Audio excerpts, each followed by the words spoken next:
Hello everyone, welcome to our channel Legal Mind Map. So in today's video we are going to cover the topic certification process, जिसमें हम procedure जानेंगे, objection जानेंगे, valuation जानेंगे, draft जानेंगे standing order का, building nature, effects of certified standing order, implementation और case laws के साथ हम इन सब टॉपिक्स को कवर करेंगे. So let's start our video. Understanding standing orders in the certification in employment. तो अब सबसे पहले तो स्टैंडिंग ऑर्डर क्या होता है हम सबको पता है. स्टैंडिंग ऑर्डर का ऑब्जेक्टिव क्या होता है एक बार मैं फिर से रिपीट कर देती हूँ. इसके अंदर टर्म्स एंड कंडीशंस होते हैं जो एम्प्लॉयमेंट के ऊपर बेसिस जो वर्कर्स के लिए बनाई जाती है, एम्प्लॉयर्स के लिए बनाई जाती है, एम्प्लॉयज के लिए बनाई जाती है ताकि उनकी रिलेशनशिप बेटर हो, कॉन्फ्लिक्ट ना हो और उन्हें वही टर्म्स एंड कंडीशंस को फॉलो करके अपने वर्किंग आवर्स में काम करना होता है. ठीक है, वो these orders become binding on employers once they are certified. So this means all employees must follow these rules as part of their employment contract. Now comes a Supreme Court का एक केस है, बारोनी refinery प्रगतिशील versus Indian oil corporation limited 1990. इस case में क्या था कि एक कॉन्फ्लिक्ट चल रहा था, एक मतलब एक इशू था जिसे सेटल करना था, बट सेटलमेंट के दौरान ये बात की गई थी कि जिस टाइम पे सेटलमेंट हो रहा है क्या उस टाइम पे स्टैंडिंग ऑर्डर के अंदर चेंजेस किए जा सकते हैं. तो कोर्ट ने इसके लिए मना कर दिया था कि आपका ऑलरेडी एक ऑर्डर बन चुका है, आपका जो अग्रीमेंट आपने जिस टाइम पे साइन किया था आप उसके अंदर सेटलमेंट के टाइम पे चेंजेस नहीं कर सकते. आप उसी सेटलमेंट उसी अग्रीमेंट के अकॉर्डिंग ही सेटलमेंट कीजिए. हाँ, उसके बाद आप जब दोबारा एक रिलेशन में आते हैं, मतलब एम्प्लॉयर के, उस टाइम पे आप जो नया अग्रीमेंट बनवाएंगे उसमें आप दोबारा से न्यू टर्म्स एंड कंडीशन के साथ स्टार्ट कर सकते हैं. जो आपको पुरानी प्रॉब्लम दे रही थी कुछ नया चेंज कर सकते हैं. आप ऐसा भी नहीं कर सकते कि रूल्स के अगेंस्ट हो वो, बट आप थोड़ा बहुत चेंजेस लेकर आ सकते हैं. बट अभी सेटलमेंट के टाइम पे जो आपका पुराना एग्रीमेंट चल रहा है उसी के अकॉर्डिंग आपको सेटलमेंट करना पड़ेगा. उस टाइम पे आप चेंज नहीं कर सकते.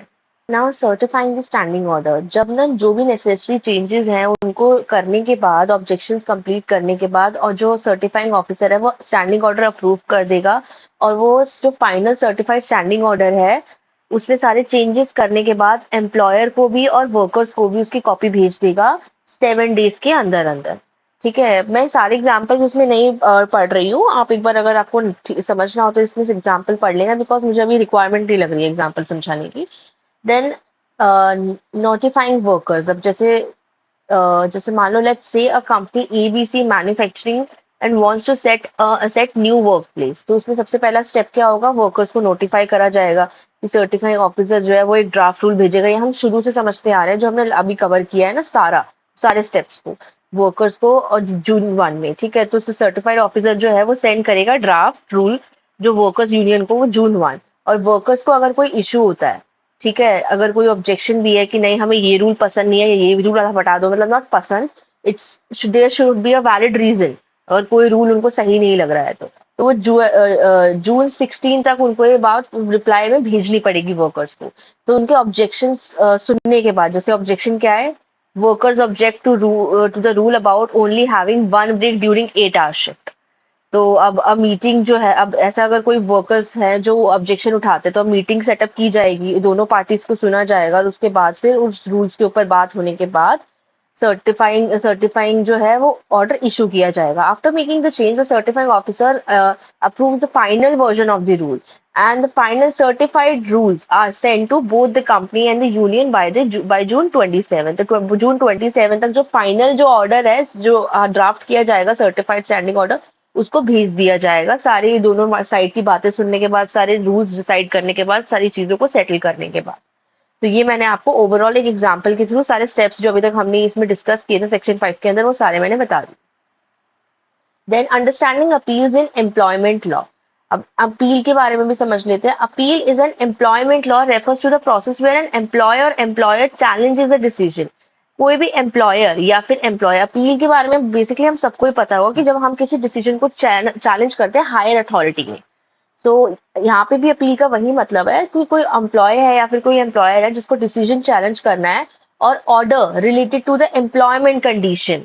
ठीक है, तो अब इसके कुछ केस लॉ से समझ लेते हैं हम. अब ये केस है बीएचईएल एम्प्लॉयज यानी BL employees association versus chief labour commissioner 1986. इसमें क्या हुआ था इस केस में कि जो एम्प्लॉय एसोसिएशन थे, जो पिटिशनर थे, वो ना उनकी लेट हो गई थी अपील. वो अपील भेजने में उन्होंने डिले कर दी थी, जो गिवन टाइम था उससे डिले हो गया था. तो सुप्रीम कोर्ट ने ये बोला कि आपको इस बात पे फोकस नहीं करना चाहिए कि वो डिले हो गया है। अगर उसके पास पर्सन के पास डिले का एक वैलिड रीजन है तो हमें उस रीजन को कंसिडर करते हुए अब हमें इशू पे आना चाहिए कि एक्चुअली में अपील हुई क्यों है, क्योंकि there can be many other things जो मतलब एक जस्टिस को रोक सकती है। तो सुप्रीम कोर्ट का कहना था कि इन रीजंस को, छोटे मोटे रीजंस को साइड रखते हुए हमें बेसिक ये जो मेन प्रॉब्लम है कि अपील आई क्यों है, what is the reason of appeal and उसे सॉर्ट कैसे किया जाए, इन चीज पे फोकस किया जाए। जैसे अगर आप कोई अपील भेजते हो, आपके मेल लेट पहुंचता है, कुछ भी ऐसा रीजन होता है, तो इन छोटे मोटे इश्यूज को साइड में रख के जो मेन इशू है कि why the appeal is sent, उस पे फोकस करना चाहिए। Now operation of standing orders in employment. So standing orders are crucial rules, important rules होते हैं standing orders established by employers to manage the terms and condition, ये हमें पता ही है। सो की सेक्शंस और उनके फंक्शंस को देखते हैं। सेक्शन 7 जो है, coming into operation of standing orders, कि स्टैंडिंग ऑर्डर जो है जब ड्राफ्ट वगैरह सब हो जाता है तो फिर उसे ऑपरेट होना, मतलब रन करना उसे स्टार्ट कर देते हैं, उसके रूल्स को फॉलो करना स्टार्ट कर देते हैं। ठीक है। No appeal made according to section 7 of the act, if no appeal is filed against the certified standing order, अगर कोई भी अपील फाइल नहीं होती है सर्टिफाइड स्टैंडिंग ऑर्डर के अगेंस्ट, तो वो 30 डेज में इफेक्टिव हो जाएंगे। ठीक है। ये कोर्ट का कहना है कि अगर सेक्शन 7 के अंडर ये बात बोली गई है कि जो भी आपका जो सर्टिफाइड स्टैंडिंग ऑर्डर, जो ड्राफ्ट आपका रेडी हो गया, जो फाइनल स्टैंडिंग ऑर्डर आपका रेडी हो गया, अगर उस पर कोई अपील नहीं आती है तो 30 डेज के अंदर वो एकदम फाइनल हो जाएगा, वो इसे इफेक्टिव कर देंगे, उसे लागू कर देंगे। After copies are send to the concern parties. Now example, और 30 डेज कब से काउंट होंगे, जब कॉपीज जो है कंसर्न पार्टीज के पास सेंड होगी तब से। अब एग्जाम्पल से समझते हैं, if the certified standing order were not sent out, were sent out on June 1, अगर इस सर्टिफाइड स्टैंडिंग ऑर्डर की जो कॉपीज है वो जून 1 को सेंड की गई है और वो इफेक्ट हो जाएंगे जुलाई 1 से, अगर कोई भी अपील उनके अगेंस्ट नहीं होती है, कोई भी पार्टीज उनके अगेंस्ट ये नहीं बोलती कि हम इसे फॉलो करने के लिए रेडी नहीं है या हम इसके रूल्स गलत लग रहे हैं। Now appeal made, if an appeal is filed, अगर कोई अपील फाइल होती है, so the standing order come in to operation 7 days after the judgment. अब जो भी डिसीजन निकलेगा आफ्टर द अपील, जो भी डिसाइड होगा, उसके 7 दिन के बाद स्टैंडिंग ऑर्डर को अब ऑपरेट करना शुरू कर देंगे, उसे उसके रूल्स को फॉलो करना स्टार्ट कर देंगे जजमेंट के 7 डेज के बाद। एग्जाम्पल है, अगर एक अपील है उसका डिसीजन आता है August 1 पे, तो standing order would become effective on August 8 से, वो स्टार्ट हो जाएगा, इफेक्ट में आ जाएगा, उसके रूल्स इन्फोर्सेबल हो जाएंगे। नेक्स्ट केस रेफरेंस की बात करें तो this producer was upheld in Agra electricity supply corporation limited versus Aladdin 1970, where the court affirmed that once the standing order come into operation, court ने ये कहा था इस केस में कि अगर एक बार एक स्टैंडिंग ऑर्डर जो है वो एक बार ऑपरेट होना शुरू हो गया, काम करना मतलब फॉलो करना शुरू हो गया, तो उसके रूल्स फिर बाइंडिंग हो जाएंगे दोनों पार्टीज के ऊपर, क्योंकि कोर्ट ऑलरेडी पहले ही बहुत सारी चीजें दे रही है, ऑफिसर अपॉइंट कर रही है। अगर आपको कोई कम्युनिकेशन गैप है, आपको कोई रूल्स के ऊपर बात करनी है, आप डिसाइड करो, आप मीटिंग करो and then work on it, right. तो इसलिए अब कोर्ट आफ्टर एक बार अपील वपील कुछ फाइल नहीं किया, आपने एक बार स्टैंडिंग ऑर्डर करना शुरू कर दिया फॉलो, उसके बाद कोर्ट आपको कोई भी टाइम, उसके बाद आप बाइंड हो जाओगे, आपको वो रूल्स फॉलो करने पड़ेंगे, कोर्ट चांस नहीं देगी रूल्स चेंज करने का, not even at the time of settlement. Section 8, Register of Standing Orders. Filing certified orders. Section 8 requires that a copy of the certified standing order be filed in a special register maintained for this purpose. एक register होना चाहिए, एक जो इसी purpose के लिए maintain होना चाहिए। सेक्शन 8 की रिक्वायरमेंट कहती है कि सर्टिफाइड स्टैंडिंग ऑर्डर की जो कॉपी उस रजिस्टर में आपको फाइल करनी है। जैसे है कि once the standing order are certified, a copy must be place in the register. एक उसकी कॉपीज जो है, एक मतलब जो ऑफिसर है उसके पास एक रजिस्टर होना चाहिए जिसमें सारे स्टैंडिंग ऑर्डर्स की कॉपी उसे मेंटेन करके रखनी है अपने पास भी। Then public access, anyone can inspect this register by making a request. कोई भी इस रजिस्टर को एक्सेस करता है रिक्वेस्ट करके, ठीक है, और जो भी फीस है, प्रिस्क्राइब फीस जो भी तय है उसको देकर। जैसे कि एग्जांपल देते हैं, एक एम्प्लॉयर जो चाहता है रजिस्टर चेक करना, स्टैंडिंग ऑर्डर अपना, तो वो रिक्वेस्ट कर सकता है एक्सेस की, वो जो भी फीस है वो पे करके उस रजिस्टर को चेक कर सकता है। फीस भी डिसाइडेड होती है, ऐसा कुछ बहुत भारी फीस नहीं होती है, because it's legal. Now section 9, posting of standing order. Employer's obligation. According to Section 9, the employers must post the certified standing order on a notice board. जो employer है कंपनी का, उसको ना नोटिस बोर्ड पे standing order को place करना चाहिए, लगाना चाहिए, पोस्ट करना चाहिए, ताकि सारे एम्प्लॉयज जो है वो उसे बार बार देख सके। उसमें वर्किंग आवर्स होंगे, ब्रेक टाइम होगा, टाइमिंग्स होंगे, यूनिफॉर्म कोड होगा, and there are many other things, paid leaves, और अगर किसी की अलग अलग नहीं है, वर्कर्स की एक जैसी डिसाइड हुई है, तो वो सारी चीजें वर्कर्स की आंखों के सामने भी रहनी चाहिए। उनको भी समझ आना चाहिए कि हमारे लिए क्या रूल्स बने हैं, और उनको भी ये ध्यान रहना चाहिए कि हम उन रूल्स को फॉलो करें। So this is under section 9. So example है, the employers must display the standing order in common area like a break room or entrance hall. ठीक है। Now visibility. The order must be displayed in all departments where employees work. जो order जो है वो हर department में display होना चाहिए जहाँ पे employees work कर रहे हैं, क्योंकि जिनके लिए वो order बना है और जिनके बीच वो agreement हुआ है, अगर उन्हीं को ही उसके बारे में नहीं पता या फिर वही उसके rules नहीं पढ़ पा रहे हैं जब चाह रहे हैं तब, तो वो डिफिकल्ट हो जाता है। तो रूल सामने रहे आंखों के तो ज्यादा इजी रहता है। इंश्योरिंग एवरीवन इज इन्फॉर्म, सबको इन्फॉर्मेशन रहनी चाहिए, जितना जिसको जब भी कोई डाउट हो कि अच्छा ऐसा कुछ लिखा था क्या, लेट मी चेक, तो जाके तुरंत चेक कर जाए। Next, modification of standing order, और इसको बहुत ही सिंपल लैंग्वेज में समझेंगे। So standing orders are the rules set by an employer to regulate the terms and conditions of employment. ये हमें पता ही है। So sometime these rule need to be modified और चेंज। अब मॉडिफिकेशन अलाउड नहीं था, ये हमने पीछे पढ़ा था। अब देखते हैं आगे क्या है इसमें। तो की cases and conditions for modifying standing orders. अब एक केस आता है, मैनेजमेंट शाहदरा वो Delhi versus SS railway workers union 1968। तो इसमें हुआ क्या था, the standing order related to the termination of a permanent employee was change. Standing order change किया गया था, किस चीज से रिलेटेड था वो, एक परमानेंट एम्प्लॉय के टर्मिनेशन के ऊपर था वो। The new rule required the employer to give reason for the termination and provide the employee with a month notice in advance. तो इसमें मॉडिफिकेशन हुआ था इस केस के अंदर कि एक पर्सन को जिसकी परमानेंट जॉब थी उसको जॉब से टर्मिनेट किया गया था। तो न्यू रूल के अकॉर्डिंग ये बात सामने आई थी कि आप अपना रीजन दो, एम्प्लॉयर को रीजन देना पड़ेगा टर्मिनेशन का, and provide the employee with a month's notice. और अगर ऐसा ठोस रीजन है कि आपको उसे हटाना पड़ रहा है जॉब से, if that reason is valid, then you need to give him at least a month in, मतलब एक होता है नोटिस पीरियड की हम भी देते हैं अगर हम जॉब छोड़ते हैं, तो ऐसे बॉस को भी नोटिस पीरियड देना पड़ेगा कि आप 1 मंथ के बाद में I am going to terminate you, तो प्लीज आप अपना देख लीजिए। ठीक है। अब कंडीशन समझते हैं मॉडिफिकेशन की। Change in circumstances, if something has change since the rule were last set. अब कोई लॉ ही चेंज हो गया, उसमें मॉडिफिकेशन करना पड़ेगा। वो not, it is not for specific agreement, it is for all the agreement. अब स्टैंडिंग ऑर्डर के जो बेसिक रूल्स है उनमें कोई चेंजेस आए तो वो सारे एग्रीमेंट में चेंजेस आएंगे, और वो डेफिनेटली ऐसे ही चेंज होंगे, कोई एरे वेरे चेंज नहीं होंगे जो किसी ना किसी के हित में होंगे, या जिनको चेंज करना जरूरी फील हुआ होगा कि ये कुछ एक्सप्लॉइटेशन हो रही है लोग, मतलब किसी एक पार्टी के साथ, तो इस चीज को हमें चेंज करना होगा। Now, inconvenience or hardship. If the current rules cause problem or difficulty, अगर जो current rules है वो बहुत ज्यादा issues create कर रहे हैं तो उस scenario में भी changes होते हैं। Overlooked fact, if something important wasn't considered, कोई चीज important रह गई है तो उस केस में भी चेंज होते हैं। Beneficial change, if the person asking for the change believe it will be helpful, अगर लगता है कि वो चेंज बहुत अच्छा कारगर साबित हो सकता है आगे के लिए तो भी। Example, if an employee finds that the existing rules are causing confusion or problem, they can apply to change them. ठीक है। Applying for modification, if you need to change the standing order you can apply for it by showing that there has been change in circumstances। अगर आपको modification के लिए apply करना है standing order में किसी भी रूल की, तो आपको पहले सर्कमस्टांसेस सिचुएशन को समझाना पड़ेगा। You need to prove that कि जब बना था तब चेंजेस इसलिए पॉसिबल नहीं थे या फिर इस चीज की जरूरत नहीं थी, बट अब इस चीज की चेंज की रिक्वायरमेंट की जरूरत है, बिकॉज नाउ द सर्कमस्टांसेस और the situation is according to that, so that the current rules are causing hardship or the change will be beneficial। ठीक है, ये आपको शो करना होगा। ensuring fairness, any changes made must be fair। जो भी changes हो फेयर होने चाहिए, रीजनेबल होने चाहिए, दोनों अगेन दोनों पार्टीज का ध्यान रखते हुए होने चाहिए, एक पार्टी की मर्जी से चेंजेस नहीं हो सकते।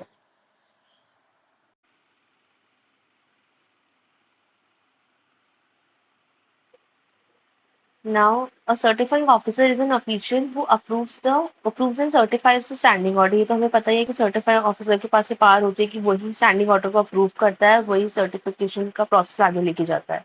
Section 11 में इसकी सारी parts के बारे में बता रखा है. Now let's understand receive evidence क्या होता है. The certifying officer can accept documents. Certifying officer जो है वो document accept कर सकता है. ठीक है, स्टेटमेंट्स और other type of proof from both employers and employees, जितने भी प्रूफ्स हो सकते हैं, ये सारी चीजें किसका काम है, सर्टिफाइंग ऑफिसर का काम है, वो देख सकता है इन सब चीजों के ऊपर. जैसे एग्जांपल है, अगर कोई डिस्प्यूट होता है स्टैंडिंग ऑर्डर के रिलेटेड, तो सर्टिफाइंग ऑफिसर जो है वो कॉन्ट्रैक्ट को देख सकता है, ईमेल्स चेक कर सकता है और वो विटनेस कर सकता है स्टेटमेंट्स और एज एविडेंस की ये बातें हो रही थी, ये चीजें थी, सारी चीजों को ध्यान रख सकता है, उनके कॉन्फ्लिक्ट में हेल्प कर सकता है रिजॉल्व कराने की. देन वो ओथ भी दिलवा सकता है, administrative oath. The certifying officer can require people, जैसे कोई पर्सन है, किसी को सच बुलवाने से पहले ओथ दिलवाई जाती है ना कि आप सच बोलेंगे, जो भी, उसके अलावा कुछ नहीं बोलेंगे, तो वो ओथ स्टैंडिंग ऑर्डर सॉरी जो सर्टिफाइंग ऑफिसर है वो दिलवा सकता है.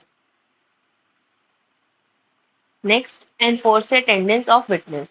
The certifying officer can make sure that people who are needed to provide information, standing certified officer जो है वो इस बात का ध्यान रखता है कि जिन भी लोगों को इन्फॉर्मेशन चाहिए एज अ विटनेसेस होगा, जैसे कि तो उनको इन्फॉर्मेशन मिले. एग्जाम्पल, इफ अ को वर्कर से समथिंग इम्पोर्टेंट, अगर कोई को वर्कर है जिससे कुछ इम्पोर्टेंट कहना है, जो सर्टिफाइंग ऑफिसर है वो can require them to come and testify about what they say, तो वो हेल्प करेगा कि आप सामने आओ और विटनेस वगैरह हो, किसी बात को प्रूव करना चाहते हो, अगर आप बयान देना चाहते हो तो आके सामने दो. तो ये काम किसका, सर्टिफाइंग ऑफिसर का है. Now compelled discovery and production of documents. The certifying officer can require employers और एम्प्लॉयर्स टू प्रोवाइड डॉक्यूमेंट्स. वो क्या कह सकता है, एम्प्लॉयर्स और एम्प्लॉयर्स को डॉक्यूमेंट प्रेजेंट करने को बोल सकता है और जो दूसरे रिकॉर्ड्स है उनको भी प्रेजेंट करने को बोल सकता है जो कि इंपॉर्टेंट हो while taking the decision, at the time of making decision उन्हें कंसिडर किया जाए ऐसे डॉक्यूमेंट्स, ऐसे रिकॉर्ड्स, ऐसे प्रूफ को, तो वो लाने को बोल सकता है दोनों पार्टीज में से भी किसी को भी, या दोनों को. ठीक है, जैसे कोई ईमेल हो गया, कोई रिपोर्ट्स हो गई, कुछ भी ऐसे जो क्रूशियल हो केस में काम आए. Then conditions for certifying standing orders. अब सेक्शन 4 के अंदर सारी कंडीशन लेट डाउन है. Section 4 of the industrial employment standing order act 1947 1946 sets out condition that must be met for standing orders work place. ठीक है, तो रिक्वायर्ड मैटर्स को समझते हैं हम. The standing order must cover all the topics listed in the schedule of the act. Act के schedule में जितने भी टॉपिक्स हैं वो सारे लिस्टेड होने चाहिए स्टैंडिंग ऑर्डर में, उसे कवर होना चाहिए. जैसे कि this might include rules about working hours. Working hour will be one of the part. Leave policies, disciplinary procedures, तो ये सारी चीजें जो है ये क्लियर होनी चाहिए. ठीक है, अब यहाँ पे एक थोड़ा एडिटिंग इशू आ गया. This is the another heading. Following the model standing order MSO. ठीक है, ये दूसरी हेडिंग है, मैंने बोल्ड नहीं किया है इसे. The standing orders should match the model. Standing orders जो है वो मॉडल को मैच करना चाहिए. Orders as closely as possible. If there is a reason why they can't, the certifying authority can allow some differences.